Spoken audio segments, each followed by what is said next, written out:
Rising, everybody. I think. Is this on? Yeah. Okay, good. Wow. Really wonderful to be back. I have been missing you. It's great to see some faces. And I love this talk.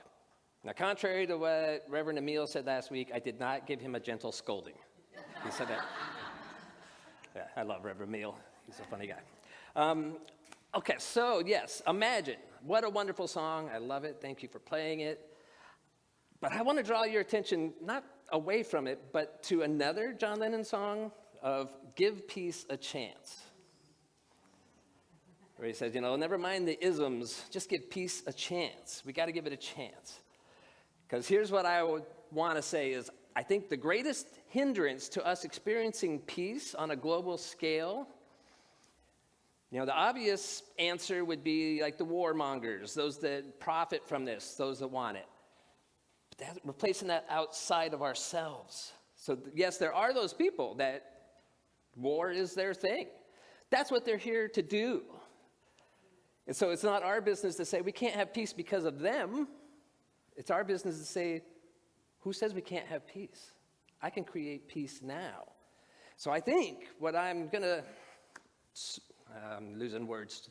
What I'm going to say for the premise of this talk is that the reason why we don't have peace on a global scale yet is because not enough people believe that it's possible. So it's, I want you to envision like this world as a projection of yourself. You, just by definition of infinity, of an infinite universe, by that definition, each one of us is the exact, perfect center of the universe. Does that make sense? If it's infinite, the center is everywhere and nowhere. And so each of us are creating our own worlds.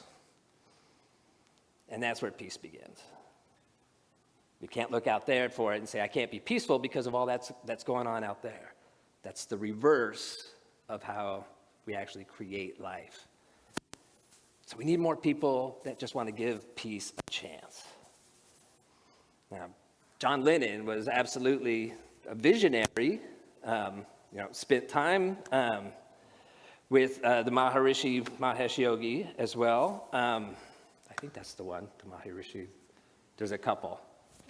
Anyway, very tuned in, the Beatles, John Lennon. And so when he says, imagine, he's not like giving us like a fun Sunday afternoon activity. Like he's giving us a spiritual tool. Imagine that. Imagine a world with no countries, nothing to kill or die for. So that's our first step, is just to imagine. If more people can take time and imagine what peace would look like. Because it starts in our minds. That's Science of Mind 101. Our thoughts create our reality. And so it's as spiritual seekers, it's our job to think about what we're creating in our minds first. So what I want to do is take just a second, and however you like to get comfortable, however you like to go within. You might remember in week 1 of this, we were just looking at, creating that inner sanctuary where we go within. I told you what mine looks like. It's that dark cavern with a still lake. But whatever your peaceful place is, imagine that and allow yourself to go into there for just a second in your mind and drop your awareness from your thinking mind down into the center of your chest, into your heart, into that place where as you make that shift, you can open up a little bit to feelings of affection for those that you love. Appreciation and gratitude for those who have done things that have helped you. Just creating that feeling in the center of your heart. And now open up to that deeper part of yourself and imagine, what does a world of peace look like to you? Allow that imagination to bubble up. I've shared images before of what it looks like to me. I want you to determine and imagine, a world that works for everyone. What does that look like to you?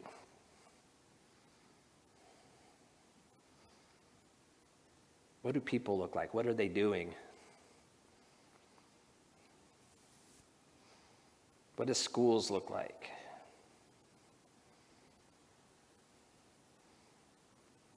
About food?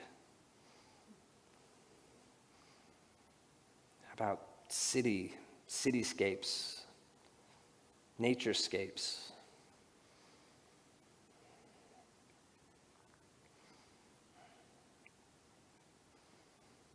Just allow those images to arise and conjure and evoke a feeling of really imagining this peace taking hold.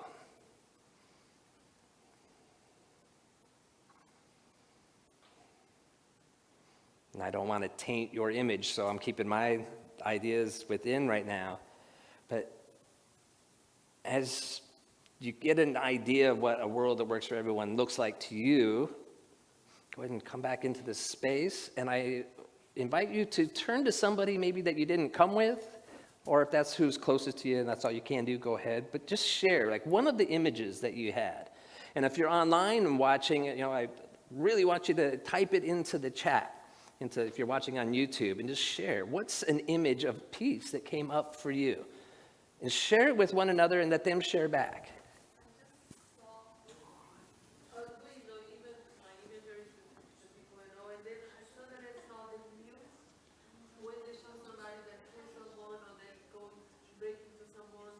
Mm-hmm. Instead of, the mug shot on the scene and they talk about the person like playing. I imagine that the news also just say, this guy is in prison right now because he did this and this and this, but now let's just send light to him. Like every time, and they're talking about the war, for example, they ask the audience just to send light to that place or to that person. In the future, I saw that it's going to be like that. I like it. So for those of you at home or that maybe weren't able to hear here in the room, Alessandra shared with us one of the images that she has, and it was when somebody, makes poor choices or, doing what they have to do to try to, what they think they have to do, and say that they burglarize something and then they get arrested and we see their mugshot on TV. As opposed to judging them, we say, send them light. Like, these people were hurting, let's send them light. So I can see that as a new way of peace, having compassion.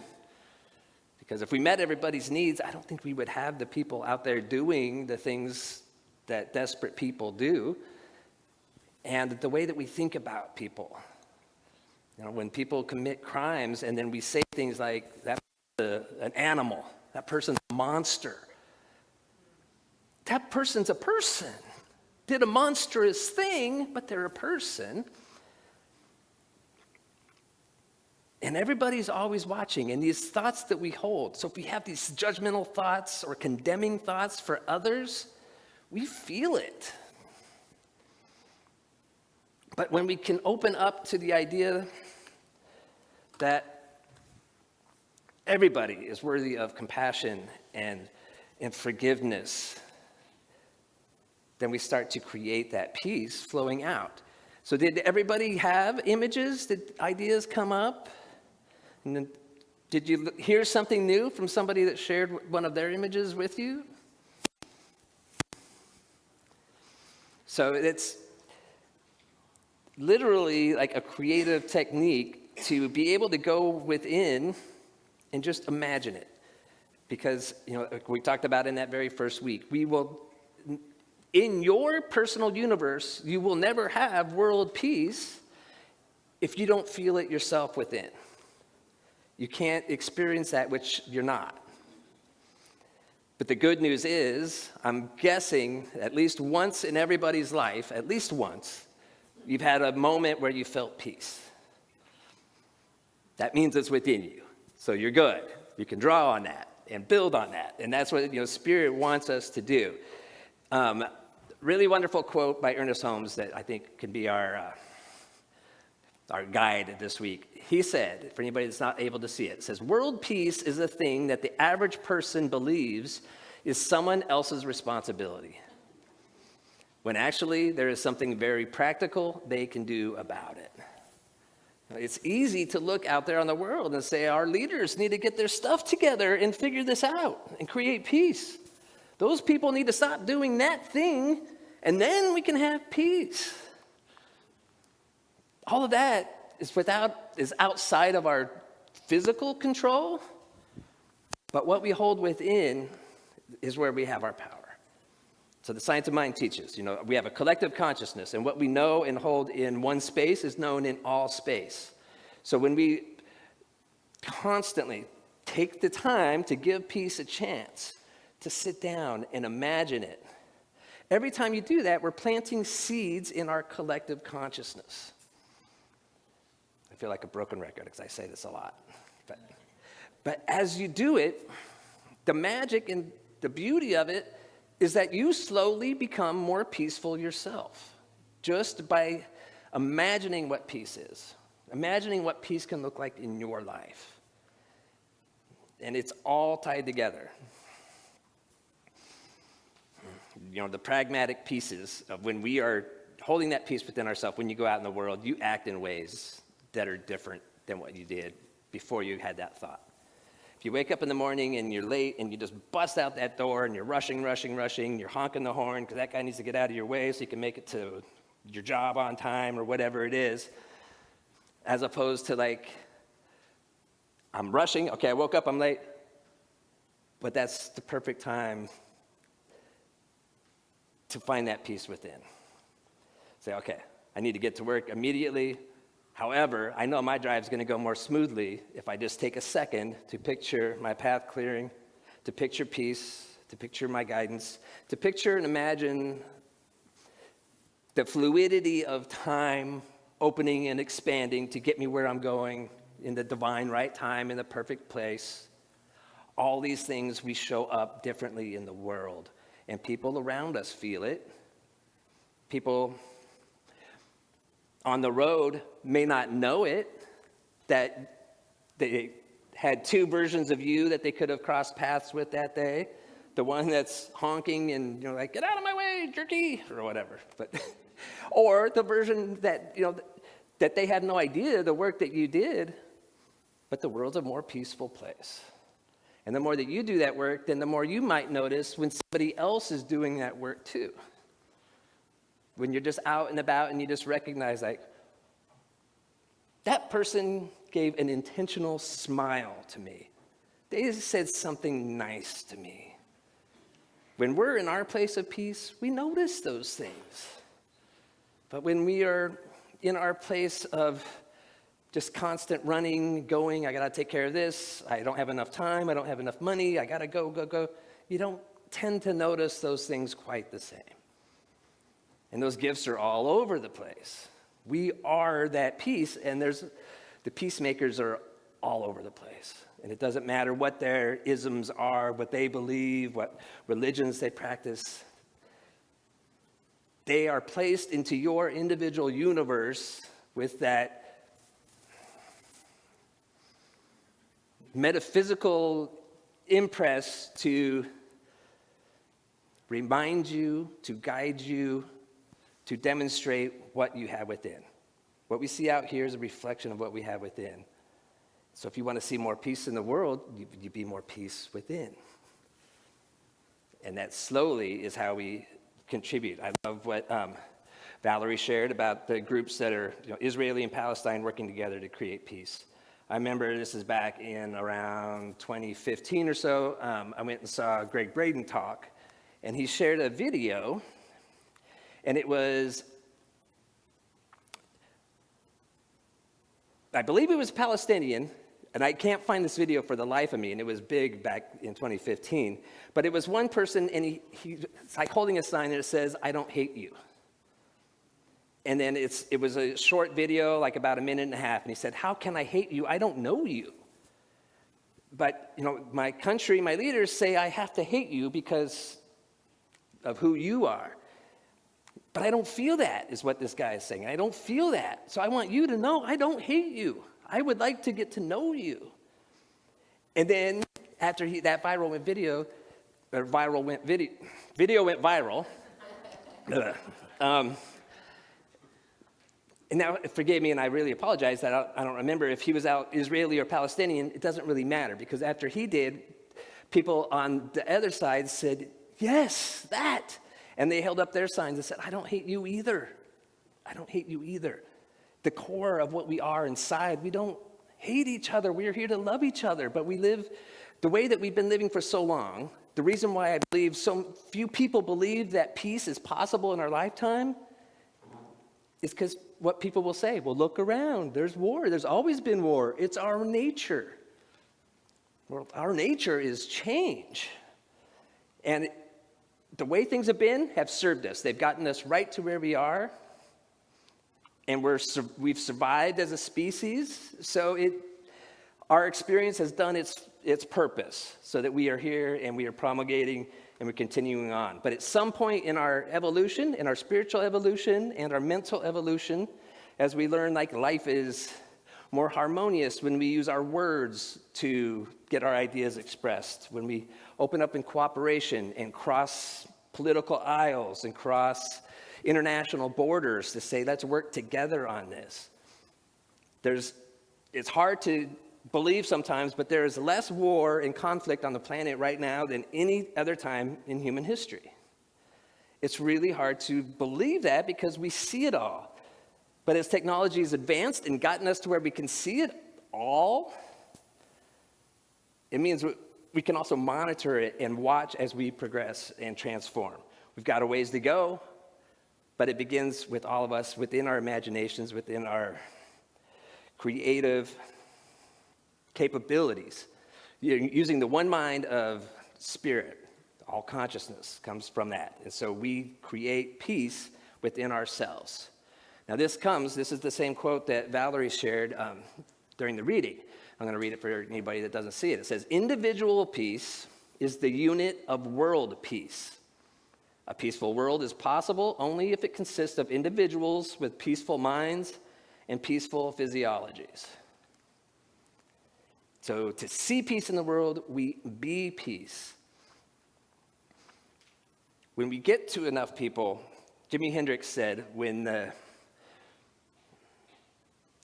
power of love becomes greater than the love of power, then we will know peace.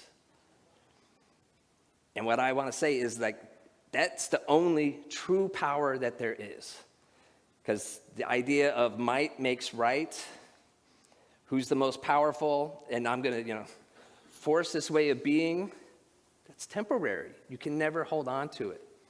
But when you agree, when people come together from a place of love and peace and intention, and all sides agree, and you create a win-win solution, that's the only way that peace will ever prevail.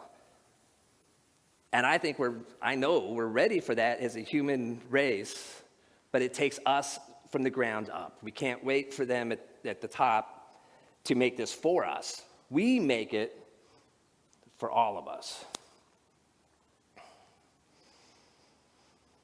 So up to this point in time, we've done most of our growth when the challenges come up. It's the chaos, it's the challenge, the war, famine, suffering that gets to a point where it's bad enough that we have to change something, or even if you just have to survive, is that something that you have to do?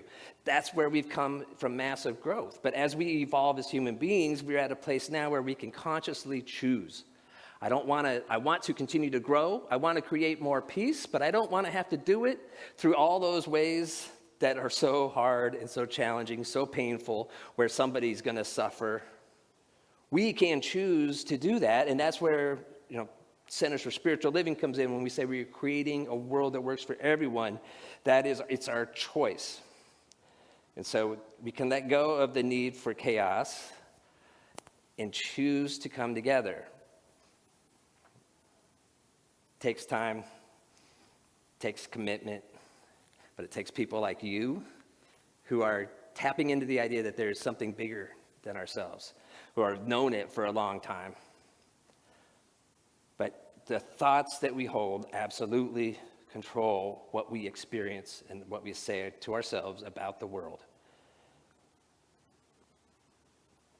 So, our spiritual principle for the week. This comes from the document of We Believe, that was written by Ernest Holmes. And he said, this is one part of it, we believe that the universal spirit, which is God, operates through a universal mind, which is the law of God, and that we are surrounded by this creative mind, which receives the direct impress of our thoughts and acts upon it.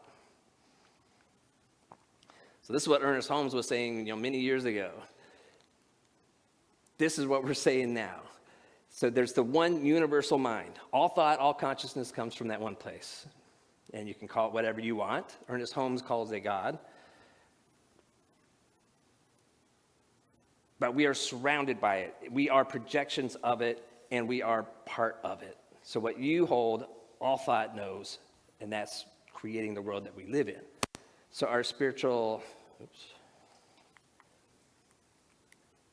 there we go. Our spiritual practice for the week is intentionally taking time to be quiet, like we did at the beginning. And one of the things that I always want to impart, there's times when I can do it, when I can sit down and imagine it, and it feels great. Very, all the time.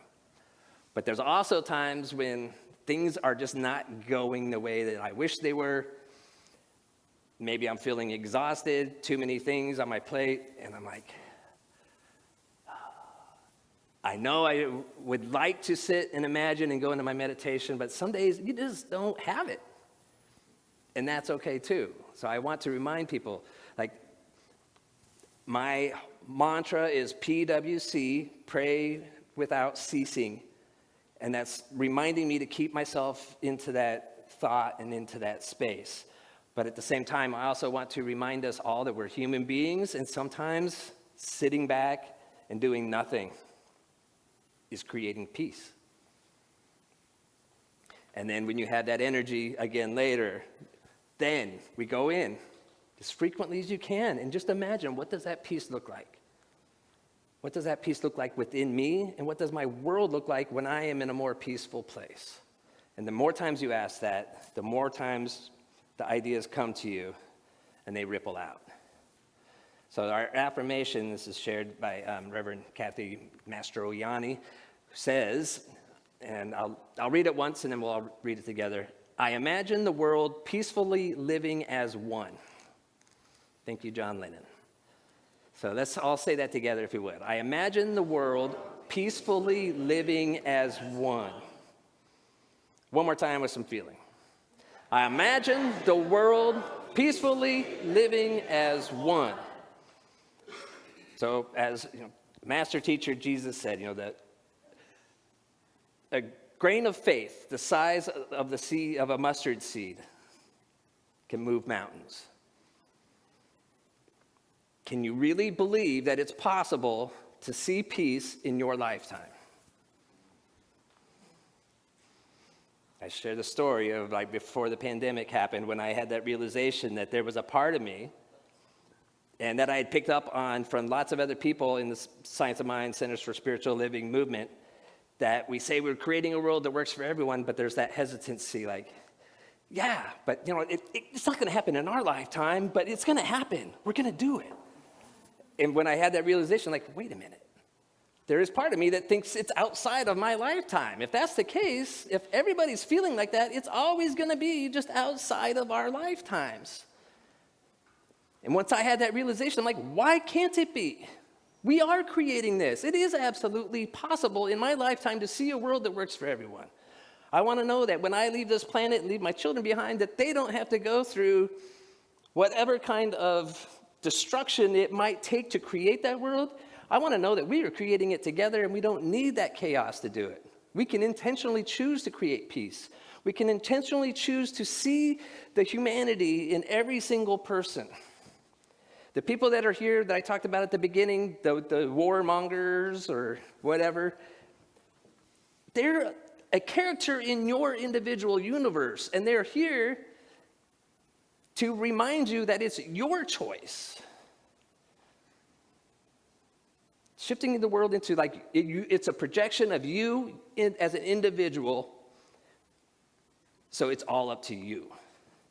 So those people, bless them and send them on their way. They're here as gifts to remind us of what we no longer choose, to then help us imagine what we want to create instead.